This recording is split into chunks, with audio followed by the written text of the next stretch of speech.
Okay जी viewers, हमारा मज़ेदार आलू बुखारे का शरबत यानी कि प्लम का शरबत बिल्कुल बन के रेडी हो चुका है।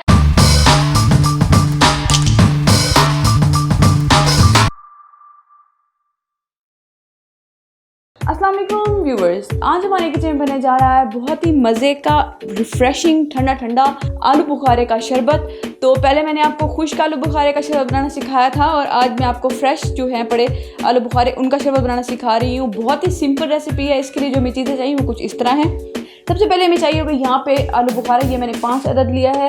उसके बाद हमें चाहिए होगा यहाँ पे कुछ आइस क्यूब 5-6, चीनी हमें चाहिए होगी यहाँ पे 3 टेबलस्पून, काला नमक यहाँ पे मैंने लिया है 1/4 टीस्पून। यही हमारे इंग्रेडिएंट्स हैं और इसी के साथ हम बनाएंगे अपना मज़ेदार आलू बुखारे का शरबत। तो चलिए बनाना स्टार्ट करते हैं। ओके जी व्यूअर्स, आप देख सकते हैं यहाँ पे मैंने जो आलू बुखारे थे उनका छिलका उतार लिया अच्छी तरीके से और फिर मैंने इसकी जो गुठली थी दरमियान से वो मैंने निकाल दी है और इस तरह से ये बन चुका है। अब हमने ये डाल देना है।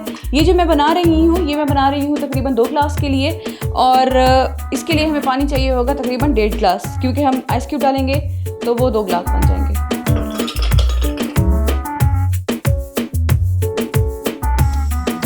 अब हमने इसको अच्छे तरीके से ग्राइंड कर लेना है।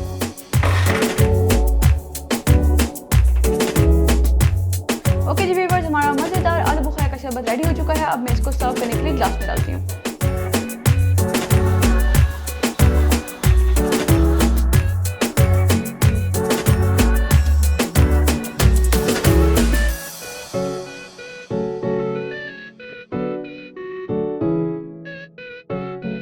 ओके जी व्यूअर्स, हमारा मज़ेदार आलू बुखारे का शरबत यानी कि प्लम का शरबत बिल्कुल बन के रेडी हो चुका है।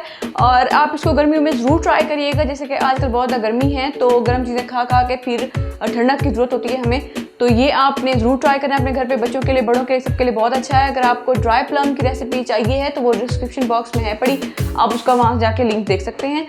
और अगर आपको हमारी वीडियो अच्छी लगी है तो प्लीज़ हमारी वीडियो को लाइक करें, शेयर करें और हमारे चैनल को सब्सक्राइब करना ना भूलें, क्योंकि इससे हमारी हर आने वाली न्यू वीडियो आप तक बआसानी पहुंचती रहेगी। और कमेंट बॉक्स में हमें ज़रूर बताया करें कि आपको हमारी वीडियोस कैसी लगती हैं, क्योंकि इससे मोटिवेशन मिलती है।